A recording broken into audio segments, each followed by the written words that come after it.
Iran की इस धमकी को सामान्य मत समझिएगा।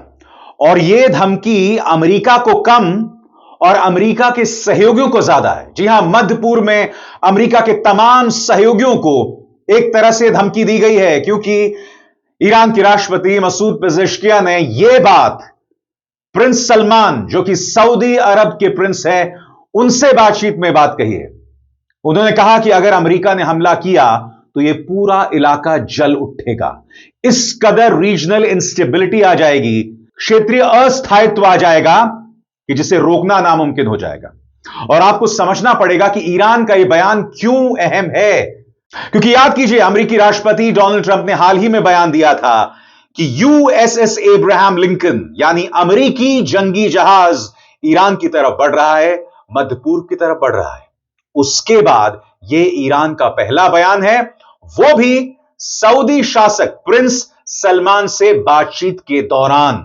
यानी कि ईरान एक तरह से एक तीर से दो शिकार कर रहा है। एक तरफ अमेरिका को चेतावनी, दूसरी तरफ अमेरिका के जो पिछलग्गू हैं, जिसमें सऊदी अरब नंबर 1 है, उसे समझाया जा रहा है। आपके स्क्रीन पर यह है अल जजीरा की सबसे बड़ी खबर, जिसमें राष्ट्रपति मसूद पेजेश्कियान कह रहे हैं कि पूरे इलाके में आग लग जाएगी अगर अमेरिका ने हमला किया तो।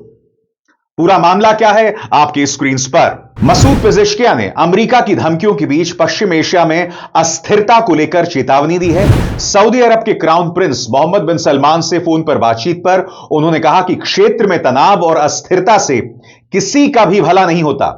पेजेश्कियान ने जोर देकर कहा कि हालात बिगड़ने से पूरे इलाके को नुकसान होगा, इसलिए टकराव नहीं बल्कि बातचीत और संयम जरूरी है। और राष्ट्रपति मसूद पेजेश्कियान जानते हैं कि बातचीत और संयम में अमेरिका के जो 4 से 5 मित्र देश हैं इस इलाके में, उनकी भूमिका अहम होने वाली है, जिसमें तुर्की, कतर, सऊदी अरब और यूनाइटेड अरब एमिरेट्स हैं।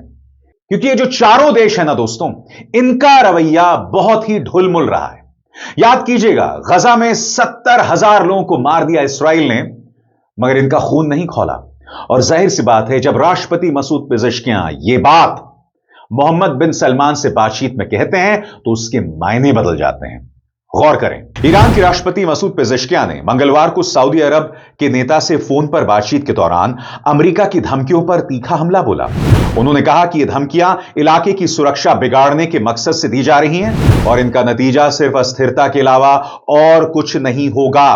पेजेश्कियान के दफ्तर की ओर से जारी बयान में कहा गया है कि राष्ट्रपति ने ईरान पर हाल के दबावों और दुश्मनी का जिक्र किया, जिसमें आर्थिक दबाव और बाहरी दखल शामिल है। उनका कहना था कि ऐसे कदम ईरानी जनता के हौसले और जागरूकता को कमजोर करने में नाकाम रहे हैं। बयान के मुताबिक सऊदी क्राउन प्रिंस मोहम्मद बिन सलमान ने बातचीत का स्वागत किया और क्षेत्रीय स्थिरता, सुरक्षा और विकास के लिए सऊदी अरब की प्रतिबद्धता दोहराई। उन्होंने इस्लामी देशों के बीच एकजुटता की जरूरत पर जोर दिया और कहा कि रियाद ईरान के खिलाफ किसी भी तरह की आक्रामकता या तनाव बढ़ाने के कदम को खारिज करता है। साथ ही उन्होंने पूरे इलाके में शांति और सुरक्षा कायम करने के लिए सऊदी अरब की तैयारियों की बात भी कही। याद कीजिएगा दोस्तों, जब अमेरिका ईरान पर दोबारा हमला करना चाहता था, तब कतर ने क्या किया था? कतर ने उन सैनिक बेसिस से अमेरिकी सैनिकों को हटाने का फरमान जारी कर दिया था।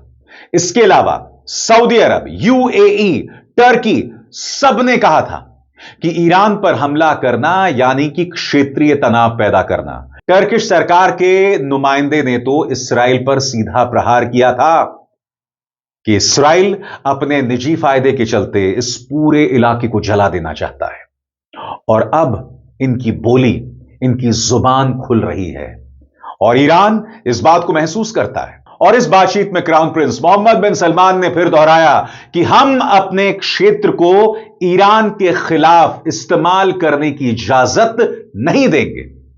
यह बात उन्होंने कही है और यह अपने आप में बहुत अहम है।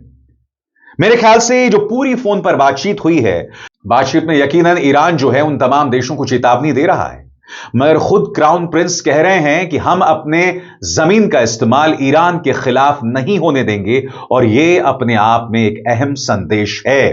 सबसे बड़ी बात, यह पूरा मामला उग्र क्यों हुआ? याद कीजिएगा, अमेरिकी राष्ट्रपति डोनाल्ड ट्रंप ने कहा था कि इस वक्त यूएसएस एब्राहम लिंकन, उनका जंगी जहाज ईरान की तरफ बढ़ रहा है।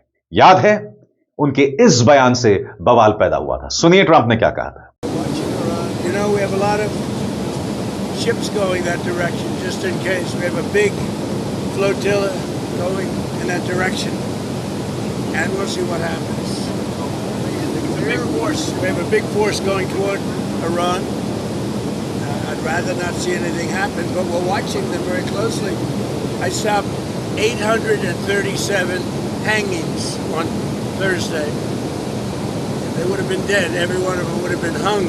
This is like from 1,000 years ago. This is an ancient culture. Very smart people, by the way, but it's an ancient culture. 837, mostly young men, were going to be hung on Thursday. And I said, if you hang those people, you're going to be hit harder than you've ever been hit. It'll make what we did to your Iran nuclear look like peanuts. And an hour before this horrible thing was going to take place, they canceled it. And they actually said they canceled it. They didn't postpone it. They canceled it. So that was a good sign. But we have an armada. We have a massive fleet heading in that direction. And maybe we won't have to use it. We'll see. और फिर इसी मंच पर मैंने आपको अमेरिकी जंगी जहाज USS Abraham Lincoln पिछले 2 महीनों में कहां कहां घूम रहा है उसकी जानकारी दी थी, क्योंकि यह जानकारी आप तक पहुंचना बहुत ज्यादा जरूरी है। यह जानकारी हासिल करना बहुत मुश्किल भी होता है। सुनिए एक बार फिर मेरी वो रिपोर्ट जिसमें मैंने आपको बताया था कि अमेरिकी जंगी जहाज यूएसएस एब्राहम लिंकन पिछले 2 महीनों में कहां कहां घूम रहा है। सुना जाए। सबसे पहले दोस्तों, इस तारीख पर गौर कीजिएगा, नवंबर-दिसंबर 2025। शुरुआती डिप्लॉयमेंट की बात करें दोस्तों, तो सबसे पहले इस तारीख पर गौर कीजिए, 21 नवंबर 2025। USS Abraham Lincoln San Diego से इंडो पैसिफिक मिशन पर निकलता है। और यह जो मिशन है, इसमें कई डिस्ट्रॉयर जहाज होते हैं। कौन से? आपकी स्क्रीन पर इसके साथ करियर एयर विंग 9 और कई डिस्ट्रॉयर जहाज होते हैं। अब हम रुक करते हैं अगली तारीख पर, दिसंबर 2025। पहले फिलीपींस के समुद्र में ऑपरेशन होता है। करीब 11 दिसंबर को गुआम पोर्ट में जो है कॉल होता है, यानी कि वहां पर यूएसएस एब्राहम लिंकन मौजूद होता है। इसके बाद साउथ चाइना सी में ड्रिल्स और एक्सरसाइज शुरू होते हैं। इसके बाद दोस्तों अगली अहम तारीख आती है, वो है 10 से 15 जनवरी। इन तारीखों का सीधा लिंक ईरान के साथ है। कैसे? गौर फरमाएं। यह वो तारीख है दोस्तों जब अचानक रूट बदलने के हमें संदेश या संकेत मिलते हैं।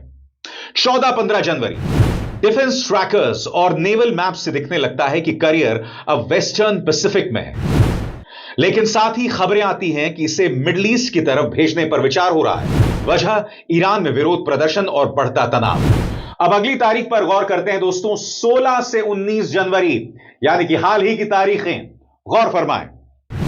सैटेलाइट और शिप ट्रैकिंग रिपोर्ट्स बताती हैं कि यूएसएस एब्राहम लिंकन ने पश्चिम की ओर रुख कर लिया है।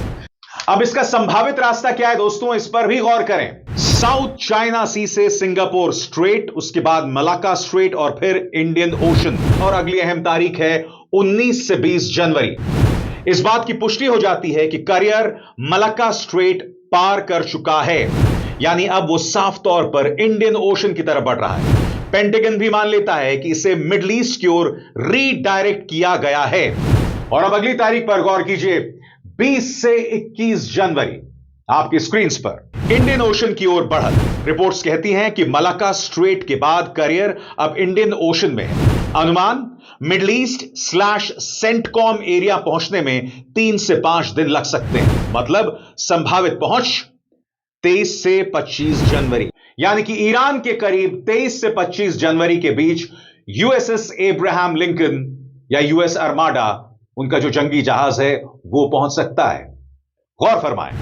और फिर 22 जनवरी को डोनाल्ड ट्रंप का आर्माडा वाला बयान आता है। राष्ट्रपति डोनाल्ड ट्रंप एयरफोर्स वन में कहते हैं, हमारी एक बहुत बड़ी आर्माडा, मैसिव फ्लीट उस दिशा में जा रही है, just in case. Media reports के मुताबिक इसमें शामिल है USS Abraham Lincoln carrier strike group, कई guided missile destroyers, submarines, air assets, ये तमाम चीजें। और अगर हम इस वक्त के हालात की बात करें तो यथास्थिति क्या है, गौर फरमाएं। इंटरनेशनल मीडिया कह रही है कि career strike group middle east की तरफ बढ़ गया है। एग्जैक्ट लोकेशन नहीं बताई जा रही। डिफेंस एक्सपर्ट्स का अनुमान, यह ग्रुप फिलहाल Arabian ocean, north West Indian ocean zone में हो सकता है, ताकि जरूरत पड़ते ही स्ट्रेट ऑफ हॉर्मुज और गल्फ के पास जल्दी पहुंच सके। लेकिन यह महज अनुमान है, इसकी कोई आधिकारिक पुष्टि नहीं है। और यकीनन इस पूरे घटनाक्रम में ईरानी आर्मी और ईरानी रेवोल्यूशनरी गार्ड, उनके बहुत मायने हैं। इसी मंच पर मैंने आपको बताया था कि जून में ईरान के परमाणु ठिकानों पर जो अमेरिका ने हमला किया था, उसके बाद ईरानी सेना ने अपनी तैयारी को दुरुस्त कर दिया था। जहां तक ईरानी रेवोल्यूशनरी गार्ड का सवाल है, जिसकी जिम्मेदारी है सुप्रीम लीडर को सुरक्षा देना, उनका किरदार भी बहुत अहम है। गौर फरमाएं। नई जंग की आशंका बढ़ने के बीच मंगलवार को ईरान की Islamic revolutionary guard core IRGC के कमांडर ने पड़ोसी देशों को चेतावनी दे दी। IRGC की नौसेना शाखा के राजनीतिक डेप्यूटी मोहम्मद अकबरजादे ने फार्स न्यूज एजेंसी से कहा, हमारे पड़ोसी देश हमारे दोस्त हैं, लेकिन अगर उनकी जमीन, उनका आसमान या उनकी समुद्री इलाका ईरान के खिलाफ इस्तेमाल हुआ तो उन्हें दुश्मन माना जाएगा। पृष्ठभूमि में जून 2025 में इसराइल ने ईरान पर हमलों की एक श्रृंखला की थी, जिनमें कई वरिष्ठ सैन्य अधिकारी, परमाणु वैज्ञानिक और न्यूक्लियर ठिकाने निशाने पर थे।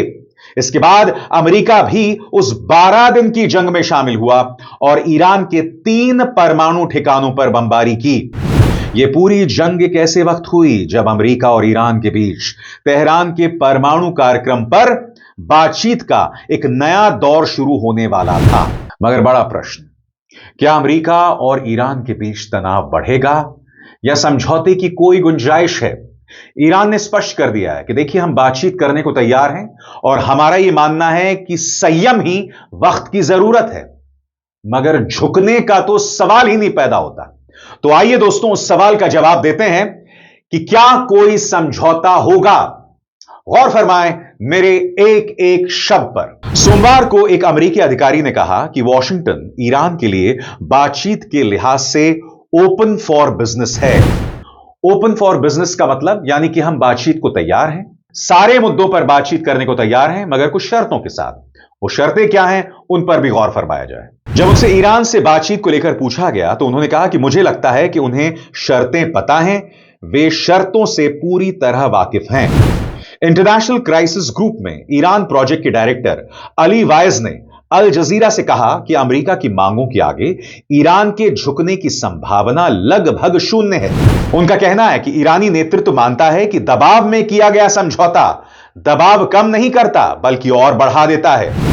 इस बीच अमेरिका इलाके में अपनी सैन्य मौजूदगी बढ़ा रहा है। वहीं ईरान ने चेतावनी दी है कि अगर उन पर हमला हुआ तो वो जवाबी कार्रवाई करेगा। और जो बात राष्ट्रपति मसूद पेजेश्कियान ने मोहम्मद बिन सलमान से बातचीत में कही, यही बात ईरानी विदेश मंत्रालय के प्रवक्ता बोल रहे हैं आपके स्क्रीन पर।